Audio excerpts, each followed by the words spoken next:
Hello दोस्तों, मैं हूँ आपकी कुमकुम भट्ट। अपने यूट्यूब चैनल पे आप लोगों का स्वागत करती हूँ, तहे दिल से प्रणाम करती हूँ। सुनाने जा रही हूँ एक चुटकुला नाच गीत। जैसा लगेगा आप लोग को मैंने जरूर बताइएगा।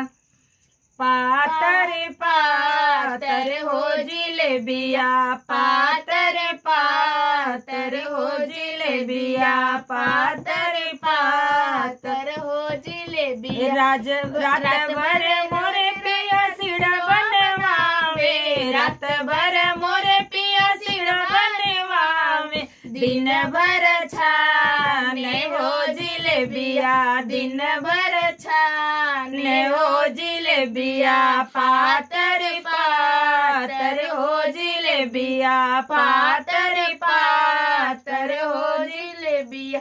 छानिया चुनी मोरे राजा चिखाऊ के दियल, छानिया चुनी मोरे राजा चिखाऊ के दियल।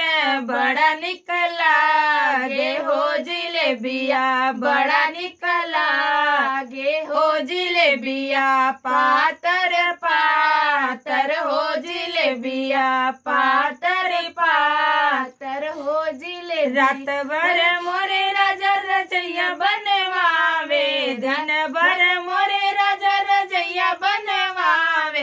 रात भर तागे हो रजैया, रात भर तागे हो रजैया, पातर पातर हो जिलेबिया, पातर पातर हो जिलेबिया।